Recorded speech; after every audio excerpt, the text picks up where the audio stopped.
Welcome to of the record. నేను కావ్య. మూడు పార్టీలు, 4 గ్రూపులు, ఒకరంటే ఒకరికి పడదు. ఎవరిని ఎవరు ఒప్పుకోరు. కానీ అందరికీ గుర్తింపు కావాలి. అన్నింట్లో వాళ్ళే ముందుండాలి. కానీ అన్నిసార్లు అన్నీ కుదరట్లేదు. పక్కన పెట్టేస్తున్నారని ఒకరు, పట్టించుకోవట్లేదని ఇంకొకరు, అసలు మీతో పనేంటని మరొకరు, సర్లే ఏదో ఒకటని ఇంకొకరు. ఆధోని రాజకీయమంతా అదో రకంగా ఉంది. కూటమిలో ఈ 3 ముక్కలాట ఎందుకు మొదలైంది? ఆధోని పొలిటికల్ పిక్చర్ లో కనిపిస్తున్న రంగులేంటి?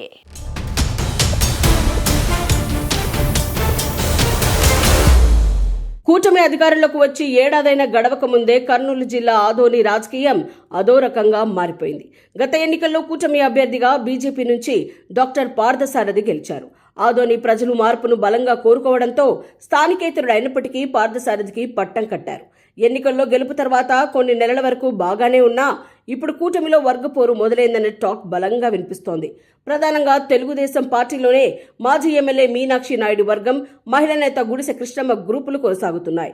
ఇక జనసేన ఇన్ఛార్జ్ మల్లప్ప వర్గం, బీజేపీ ఎమ్మెల్యే పార్థసారథి వర్గంతో ఎవరికి వారే యమునా తీరే అన్నట్లుగా పరిస్థితులున్నాయి.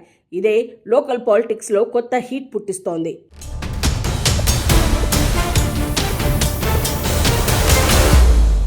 గత వైసీపీ పాలకులపై ఉన్న కసితో ఆదోని ప్రజలంతా పార్థసారథికి పట్టం కట్టారు. 18,000కు పైగా మెజారిటీతో గెలిపించారు.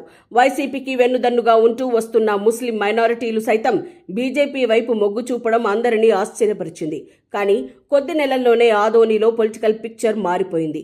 పార్థసారథి ఎమ్మెల్యేగా గెలిచాక కూటమిలోని కీలక నేతలను దూరం పెట్టేశారనే విమర్శలున్నాయి. ఎమ్మెల్యే తీరు నచ్చక మీనాక్షి నాయుడు దూరం అవగా జనసేన నేత మల్లప్ప అవకాశం కోసం అనుసరించక తప్పట్లేదన్న చర్చ జరుగుతోంది. ఎన్నికల ముందు వైసీపీ నేత సాయి ప్రసాద్ రెడ్డిని మాత్రమే టార్గెట్ చేసిన పార్థసారథి ఎమ్మెల్యేగా గెలిచాక కూటమి నేత మీనాక్షి నాయుడుని సైతం సాయి ప్రసాద్ రెడ్డితో కలిసి విమర్శలు చేయడం లోకల్గా పెద్ద చర్చకే దారితీసింది.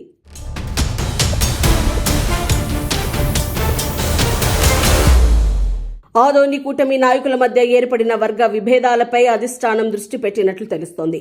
BJP MLA Parthasarathy, TDP senior నేత మీనాక్షి నాయుడు, జనసేన నేత మల్లప్ప, బీజేపీ నేత జైన్, టీడీపీ నాయకురాలు గుడిసె కృష్ణమ్మకు అంతా కలిసి పనిచేయాలని అధిష్టానం గతంలోనే సూచించింది. అయినప్పటికీ ఎమ్మెల్యే వారిని కలుపుకుపోవట్లేదనే విషయం రాజకీయ వర్గాల్లో చర్చనీయాంశంగా మారింది.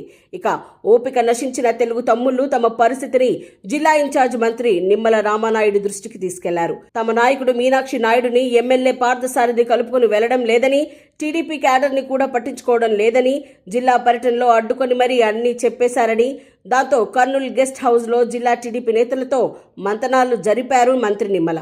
రాజకీయంగా వర్గపోరు పక్కన పెట్టి కలిసి ముందుకు సాగాలని ఇరు వర్గాలకు సూచించారనే టాక్ వినిపిస్తోంది. అయితే మంత్రి గారి మాటలతో ఆదోని రాజకీయం మారుతుందా, లేక 3 ముక్కలాటగా ఎవరికి వారే అన్నట్లుగా ఉంటారా అన్నదే ఇప్పుడు బిగ్ క్వశ్చన్ మార్క్.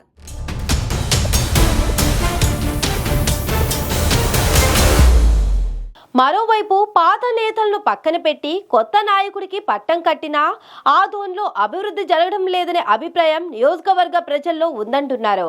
వాళ్లకు కావలసిన దందాలు మాత్రం బాగా చేసుకుంటున్నారని బగ్గుమంటున్నారట. గతంలో వైసీపీ నేత సాయి ప్రసాద్ రెడ్డి, టీడీపీ నేత మీనాక్షి నాయుడు ఎవరు అధికారంలో ఉంటే వారు నియోజకవర్గంలోని పనుల్ని 60 నుండి 40గా పంచుకున్నారనే టాక్ ఉంది. ఈ పర్సంటేజీల బంధం వల్లే ఆదోని అభివృద్ధి పక్కకు పోయిందనే ఫీలింగ్ జనంలో ఉంది. అందుకోసమే వాళ్ళిద్దరిని కాదని కొత్త నాయకుడైన పార్థసారథిని ఆదరిస్తే ఆయన కూడా వారి బాటలోనే నడుస్తున్నారనే చర్చ జరుగుతుంది.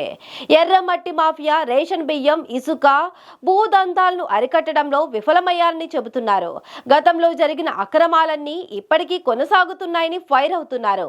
వీటన్నిటికీ ఫుల్ స్టాప్ పెట్టేలా కూటమి పెద్దలు ఎలాంటి నిర్ణయం తీసుకుంటున్నారనేది ఇప్పుడు ఆసక్తిగా మారింది.